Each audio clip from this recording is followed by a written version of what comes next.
Zamba ba pasteur Ernest, Zamba ba prophète, Zamba pesi bino chapitre lake, Zamba sina pesi bino Jérémie 23, kumanda 25, tina suka chapitre pesi. Zamba bozo pesi kanda. Ora nini, bino nda bo sauver pays. Pays oyo, eza na problème. Bino sengeli bo ene ba konzi. Parce que bozo mona te pays eza okufa.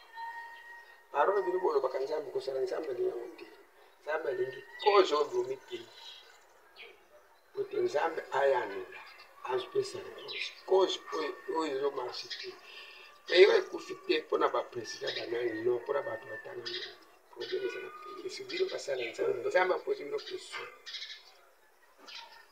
nini bozoraisonne mpona pays enini mpesi bosala enini mpe bozosala po pays oyo efale bino nde bodekufi nini ebimisa pays na libumu eske bozoraisonne yango obe bozoraisonne chapitre apesi bino Jérémie 23 chapitre 23 bana 25 tina suka bino basala nzambe kanda ya nzambe ezomakosekasa bino mpona bato bazokufa bino nde nzambe ntango apesaka punition esengeli bato badekufiri basenkote daniel 70 asambake daniel akaya kodekufiri mikanda kuna kosauve pays bino basala nzambe pays eza kokufa morwanda ya kosakana rdc Rwanda tozobundisa biso nzambe azobundisa biso eske bino basala nzambe